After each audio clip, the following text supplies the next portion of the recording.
Habari, naitwa Ishaka Hassan Shomari, almaarufu kama Director H, ni mwandaji wa maudhui ya documentary, film and music video. Karibu katika safari yangu ya maisha ya udirector, changamoto tunazopitia, fursa mbalimbali tunazokutana nazo, watu tofauti tunaofanya nao kazi, na mambo mengi ambayo tunazidi kujifunza zaidi na zaidi. Kaa pamoja nami kuanzia mwanzo mpaka mwisho. Utajifunza mengi, jinsi gani madirector wanakutana na fursa, wanakutana na vikwazo, na wanapozidi kuendelea kusonga katika career yao ya uendeshaji na uongozaji wa video. Karibu.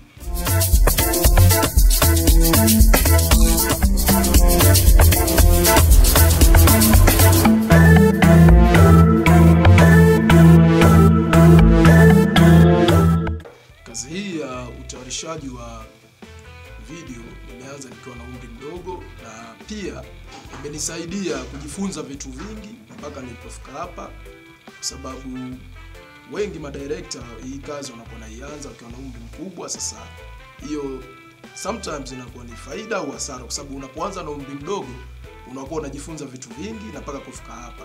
Kwa hicho ndio kilichonisaidia. Kwa hii kazi nilianza nikiwa na umri mdogo, na ndio maana mnaniona mpaka hapa iko hivi.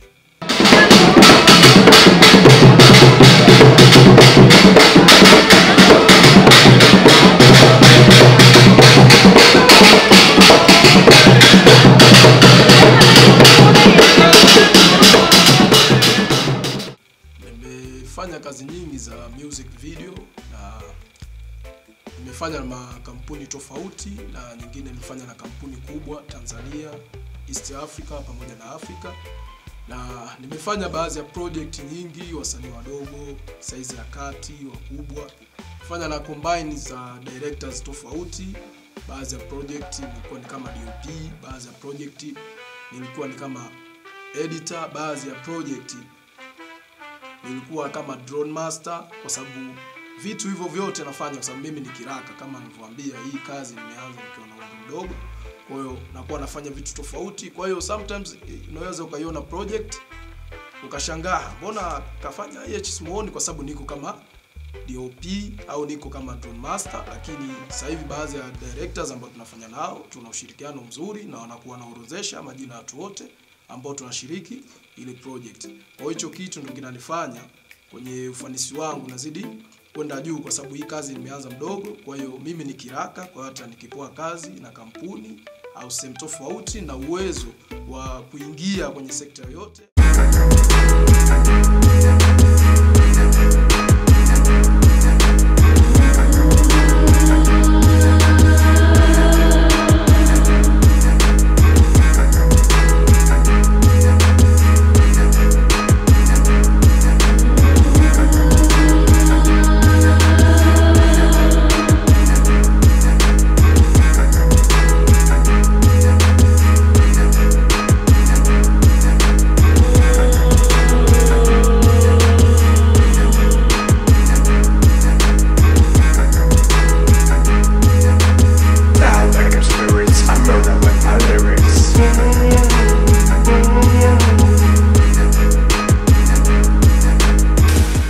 Kwanza kilichonivutia katika mambo ya asili pamoja na mapishi, first mimi ni msafiri, na katika kusafiri kwangu ilinikutanisha na Mr. Africa. Na Mr. Africa ni moja ya mtu ambaye anaandaa maudhui ya asili. Kwa hiyo tulivyoonana na Mr. Africa tumepata kusafiri sehemu tofauti tofauti, makabila tofauti tofauti. Kwa hiyo nimepata kujifunza tamaduni tofauti, na hicho kitu ndio kilichonivutia kwenye mambo ya asili na mapishi ya Kiafrika. Today, I take you to the jungle to meet hunter and gatherer from Africa, Hadzabe tribe. This is lastly meaning hunter tribe from Africa. They just depend on nature. Today we survive together 24 hours!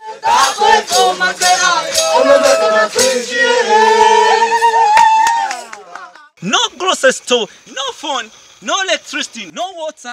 This water is so amazing, so nice, clean and healthy. Changamoto ninazokutana nazo katika kazi yangu kwenye masuala ya production Kwa mfano hizi kazi za kusafiri hizi, mfano kama kazi ya Zabe ambayo ni kazi ambayo ilinipa changamoto sana, tofauti na kazi za music video. Music video nyingine mnakuwa mnafanya asili, lakini music video nyingi mnakuwa mmeandaa kila kitu, masuala umeme hapo. Sasa kazi hizi za asili au hizi kazi za documentaries au kazi kama hiyo ya Zabe, changamoto tunakutana nayo, mnakuwa mmeweka kambi, kwa mnatoka mnaenda kushoot. Sasa distance ambayo mnaenda kushoot ni mbali. Kwa hiyo changamoto inayokuja ni masuala ya battery hayo yanakuwa naisha, hiyo ni changamoto tunakutana nayo. Vitu vingine, vifaa kuharibika na mkumbali, hizo ni changamoto ambazo tunakuwa tunakutana nazo, lakini tafuta utatuzi na tunamaliza kazi, na hiyo ndio maana ya kuwa mtayarishaji wa video.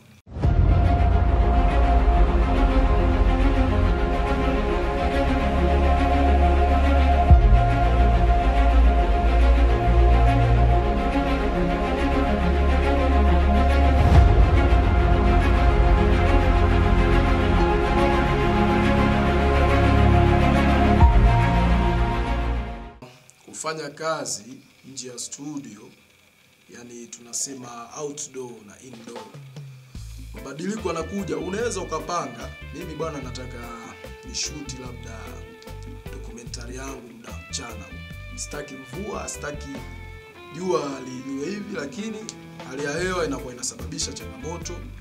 Kwa hiyo nayo ni changamoto ambazo tunakutana nazo tukishoot outdoor, tofauti na indoor studio. Umeseti light, umeseti reflectors, umeziweka, unapata unachokitaka, unaweka nyakati ambazo unaitaka wewe. Kwa mabadiliko hayo yanazidi kunifunza na kuniweka vizuri, na kama mnavyoona hivyo baadhi ya kazi hizo, kwa tunazidi ku grow up kwenye swala la utayarishaji kutokana na changamoto hizo. Kuhusu mambo ya vifaa, hiyo ni sekta yangu, na nakuwa nahakikisha ni vifaa gani vinavyotakiwa kutumika. Vifaa tunavyotumia town au tunavyotumia kwenye indoor ni tofauti na kwenye mambo hayo ya maudhui ya documentary. Kwa mfano kwenye upande wa sound unatakiwa uwe makini, uwe na receiver. Huwezi kutumia boom mic, inabidi uwe na receiver au baadhi ya wireless ambazo zitaleta sound nzuri. Lenzi ambazo zinafaa kama lenzi Zebras hizo 70-300, 24-500. Kwa hivyo ni baadhi ya vitu ambavyo unatakiwa uzingatie. Connector tofauti uwe nazo. Hivyo ni vitu ambavyo unatakiwa uwe makini, kwa sababu kuna utofauti wa kushuti film, music na hizi maudhui za mambo ya asili.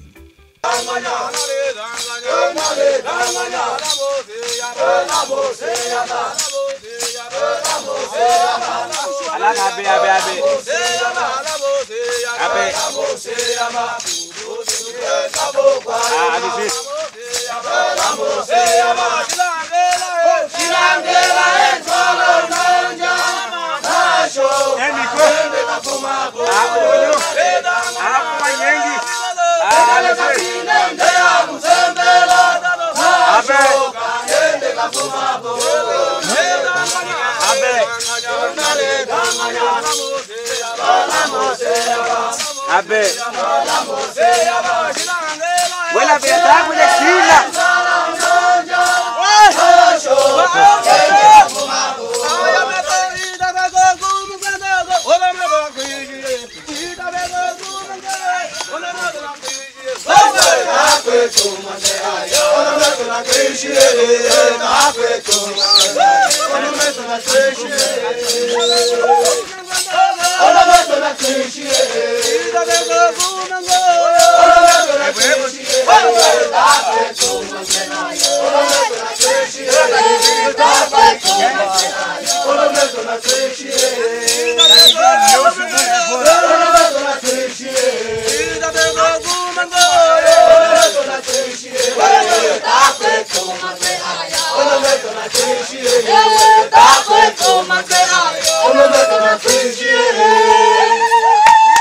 Pia nimesahau baadhi ya vitu kwenye mfano mambo ya uwindaji. Lazima uwe na vifaa kama gimbals, Ronin, GoPro, sometimes drone. Lakini kama huna hivyo vitu kama sisi, sometimes tunakomaa hivyo tunaendelea na maisha. jinsi ya ukimbizaji wa content ya Azabe ni changamoto, na moja ya changamoto ndio kukutana nayo, cha kwanza inabidi uwe mtu wa mazoezi. Kwa nini uwe mtu wa mazoezi? Kwa sababu wa Azabe kwanza kuna muda unakutana na changamoto, unakuta inabidi umpige msanii na Azabe, na Mwazabe akiwa na winda hawezi akakusikiliza eti wewe stand by action, rudi hapa, nenda hivi, fanya hivi. Inabidi wewe uwe sharp na uzingatie materials yote unayapata. Pia kwenye upande wa mavazi unatakiwa uzingatie baadhi ya vitu kama boots kubwa, na kama mimi nilikuwa napendelea sana kuvaa pants na jackets. Kwa nini sivai suruali? Kwa sababu ita limit kwenye kushuti na inaweza ikaniletea baadhi ya matatizo ambayo nakumbuka ni limit, nilishikwa na muscles na kule ni baridi sana. Kwa hiyo hivyo ni vitu ambavyo unatakiwa uzingatie katika kuongoza maudhui ya Azabe.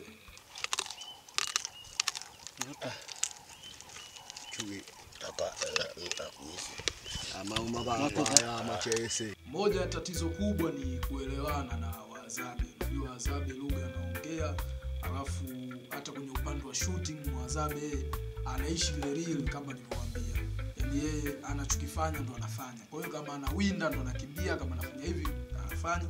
Sisi inakuwa ni kwetu changamoto, lakini kwenye timu yangu wenzangu wengine pia ni changamoto kubwa, lakini bado tunapambana, tunaongea kwa vitendo na ishara sometimes, lakini kama mwelewani ndio hivyo hivyo tena, inabidi mpambane, maisha yaendelee, kazi ziwe nzuri. Kama mama kwa Azabe bawa na kilomita kwa sababu kachana bawa ngao angao chana takia ate chaketa na hamena bawa. Vitu vilivyonishangaza kwenye upande wa vyakula, yani kwanza wale jamaa kuna kitu kimoja ambacho nilikisoma. Kuna siku ilikuwa tunaenda kushuti, tumbo lilikuwa linasumbua. Kuna dawa nililetewa ni maji meusi. Mimi mwenyewe niliogopa, lakini nilisukutua nikanywa kidogo, yani kama dakika 10 hivi nikakasa. Kwa moja kitu nilichojifunza ni wana vitu ambavyo vya asili, lakini moja kitu kilichonishangaza ni aina ya vyakula wanavyokula na haviwaletei shida yoyote. Mfano kuna video mtaiona kwenye timu yangu, kuna mtu alikula komba, umeona vitu kama hivyo, vitu vya ajabu vingine. Hivyo vitu vinashangaza, lakini still bado hawaumwi, hawafanyi chochote na wana afya kuliko sisi ambao tunatumia vyakula hivi ambavyo vina chemical. Hiyo ni changamoto, lakini ni kitu pia nilichojifunza kupitia maisha yao na aina vyakula wanavokula tofauti na sisi ambao tuko maeneo ya mjini.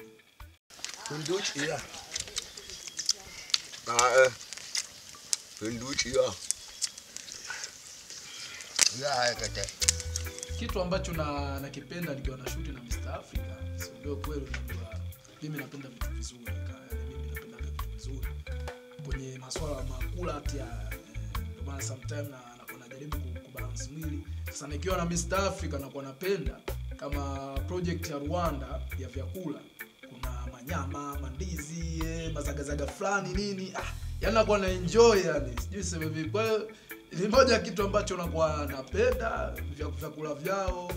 Kama watu wa Bukoba pia tulienda Bukoba, ina vyakula vyao wanavyotengeneza nyama zile nini, kama unavyoona hapo kwenye video. Hivyo vitu vinakuwa vinanishawishi kweli, kwa sababu mimi mwenyewe napenda mambo matamu. Kuna mambo matamu ni balaa sana. Today we are cooking the most African delicious food with the simple recipe that you can cook at home. Remember to watch from beginning until the end, because there is a lot of recipes you're gonna learn in this video. Understand this, African village, we cook everything from the farm, organic, nothing from the supermarket. We have vegetables, meats, cooked banana, onion, tomatoes.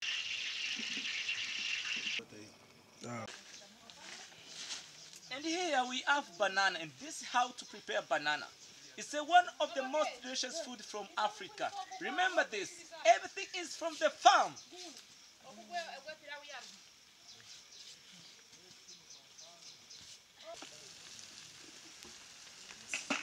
As you can see, we are putting tomato. Tomato is one of the most ingredients that every food should have.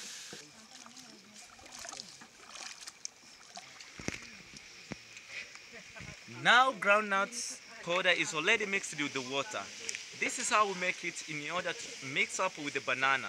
It's a very famous recipe in Africa, and all of this is from farm.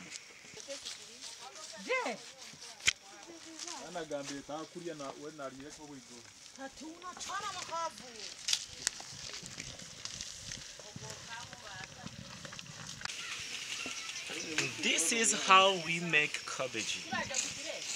Slicing that for the salad. We have fish too. Carrots. Now here we have meat. Not only meat, we have a soup too. This is the most favorite thing with the kids, elders, sisters, brothers in Africa. Remember, we have a lot of delicious food. And here we have roasted food. This is a delicious meal ever. Moja ya kitu nilichokipenda kwenye kabila hili la watu wa Bukoba kuna kabila tofauti, watu ambao wacheshi, nimeenda nikiwa mgeni, wamenipokea vizuri. Hata baadhi ya video unaona kama hapo Mr. Africa akamnyanyua mpishi huyo, uko naye juu nini. Kwa hiyo kuna ule ucheshi, vyakula vile. Kwa hiyo inakuwa mtu inakupa hamasa, sometimes nakuwa nimechoka, wanakutreat bana, kupumzika, fanya hivi. Kwa ni vitu ambavyo mtu unakuwa unapata confidence ya kuendelea kufanya nao kazi. Ni watu ambao wacheshi, na nimekaa sehemu nyingi, lakini Bukoba ni sehemu ambayo nimeipenda. Watu wacheshi, wana upendo, ni wakarimu. Ni hivyo. Kwa hiyo inakupa nguvu ya kuendelea kufanya kile kitu.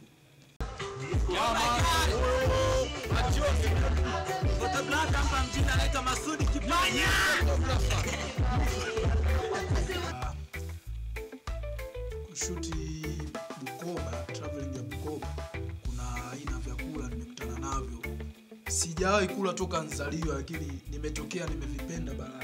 Chakula cha kwanza ni baragara, wanaita baragara, ni kama ndizi zikatwa duara, ndio hivyo nadhani.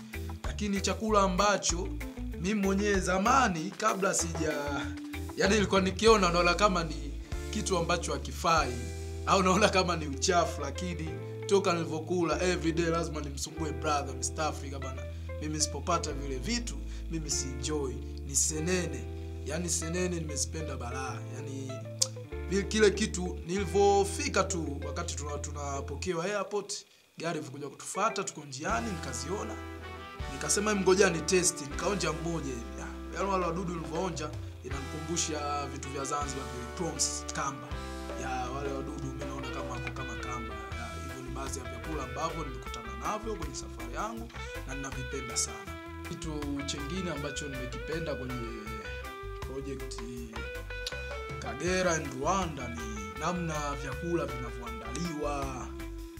Ucheshi ule, kuna vyakula ni ndizi zinavyoandaliwa, masupu yale, manyama, mazagazaga, manini.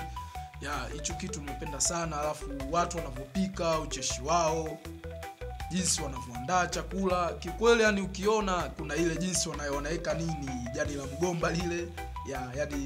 Kwa sisi mjini tunakuwa tunaweka sufuria, lakini nikasema mbona wanaweka jani la mgomba, hiki kitu kitakuwa kitamu. Lakini kuja kutesti, ni chakula kizuri, delicious food.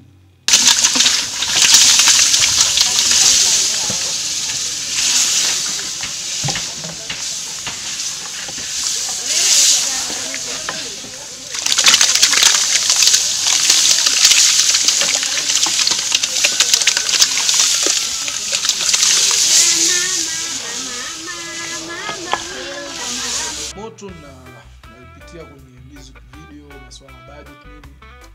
Mimi ukiniuliza kati ya 100% nitakujibu 60% naweka kwenye documentary. Kwa nini naweka kwenye documentary? Kwa sababu documentary unaenda real life. Kama hivyo ninavyowaambia, mambo ya vyakula, tunavyokuwa tunashoot, watu wanapika nini. Ni vitu ambavyo unaweza ukaweka script, lakini script isiwe ile ambayo ni lazima ifanyike. Tofauti sasa na music. Sometimes unakuta masuala ya budget yanashindikana. Masuala ya budget yanashindikana, umeona? Msanii mara usumbufu huu, kitu hichi kinatokea. Kwa documentary, ninachoipenda documentary ni ile real life ambayo inafanyika. Kama kuna kazi moja sisahau, my brother alishtua alfajiri, bwana tunaenda kushoot. sina script, sina hichi, imagine. Lakini video imekuja kutoka kali, ina kama hours na dakika 20 hivi, umeona. Kwa hiyo music video ufanye kama kitu kama hicho, uweze kufanya kitu kizuri. Kwa hiyo ndio changamoto, ambayo kuna utofauti kati ya documentary na music, ambayo music inahitaji serious sana, kupangilia budget, kufanya hivi. Lakini documentary una uwezo wa kutoka ni automatic, ukaona kitu fulani ukafanya na kikaa. Tofauti na music, uwezo ukakurupuka ukasema mimi nifanye video iwe kali au iende viral. Hiyo haitowezekana. Pia video music inahitaji mambo mengi. Video music inahitaji mambo mengi. Yani video music unashuti content nyingi au unashuti material mengi, lakini mwisho wa siku unatokea utoe kitu cha dakika 3, cha dakika 2 au kama dakika 2.5. Lakini raha ya documentaries ni real life. Yani hata ukimshuti kuku anadonoa punje za mchele, basi uje utaiweka kwenye shots. Kwa hiyo ni kitu ambacho naona kuna utofauti wa video music na documentary, na ndio maana inakuwa inanitia motisha kufanya kazi, kwa sababu video music unapoletewa audio ina dakika 3 au ina dakika 4.5 na dakika 2.5, inabidi hata ukishuti material yenye 1 hours, lakini mwisho wa siku ndio utoe kitu ambacho kina dakika 2.5. Lakini tofauti wa documentaries, unaweza ukasema labda nimeplan nende kushuti documentary ya nusu saa, lakini unashangaa vitu ulivyovipata na vinakushawishi, unatoa kitu cha hours na kitu kinakuwa kizuri. Tofauti na music, kama dakika 2, dakika 2, dakika 3, dakika 3. Ganyasa mimi nifate ili pressure nisipate. Nachopenda katika kazi zetu hizi ni kujulikana duniani. Hata kama sehemu ulipo hujulikani sana, lakini duniani tuko viral na inakuletea fursa tofauti, deals kubwa tofauti, watu kukujua sehemu mbalimbali. Tofauti na kwenye video music ambako ilibidi labda nifanye kazi na msanii mkubwa ndio niende viral director.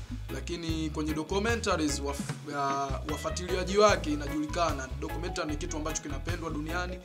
Mambo ya kuinda yanapendwa duniani, mambo ya vyakula yanapendwa duniani. Kwa hiyo mimi mwenyewe hata ukiangalia wafuasi wangu ni asilimia fulani, lakini katika hiyo asilimia nyingi ni kutoka mataifa tofauti. Kwa hiyo naweza nikaenda taifa fulani kwenda kurelax, enjoying, lakini ukashangaa mtu ananijua tofauti na nyumbani nilipo. Kwa hiyo hicho kitu kinakuwa kinanipa nguvu kwamba hata nikiangalia audience zangu kwamba mimi nafuatiliwa sehemu fulani au channel yetu hii au kazi fulani nafuatiliwa hapa na hapa na hapa, inakuwa inanitia nguvu na kuendelea kufanya hichi kitu. Mwisho wa kipindi hichi ndio mwanzo wa kipindi kingine. Kwa hiyo endelea kufuatilia Director IH.